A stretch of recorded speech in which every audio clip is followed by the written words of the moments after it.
Snell 2204, your pageant blogger host. Subscribe. Good day, pageant lovers! A big congratulations to Manika Vishwakarma, our newly crowned Miss Universe India 2025. The glittering coronation night happened last August 18 in Jaipur at kung saan ay pinatunayan ni Manika na siya ay tunay na standout.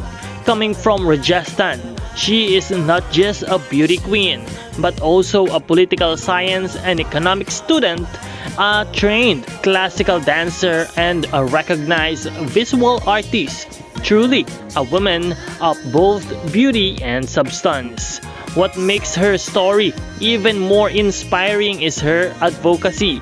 Siya ang founder ng Neuronova, isang initiative na nagpo-promote ng neurodiversity at nagre-reframe ng ADHD bilang isang strength at hindi kahinaan.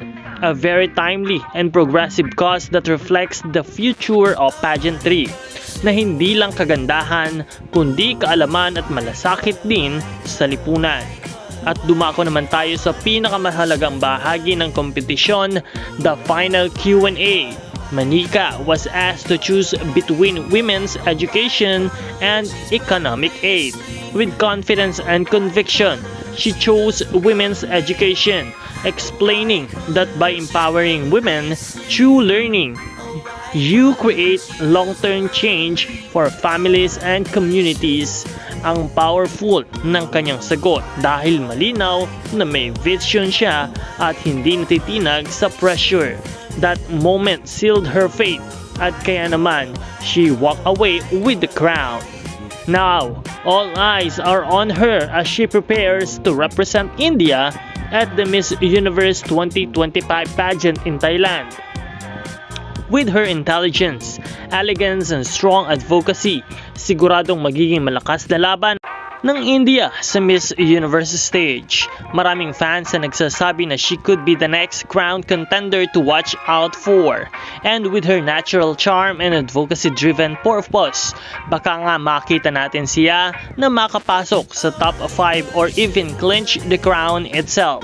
Once again, congratulations and mabuhay ang Miss Universe!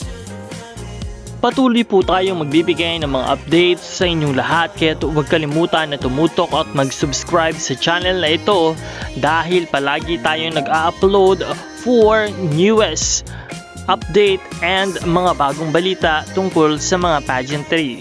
This is Snell 2204, your pageant blogger host. Maraming salamat sa panonood.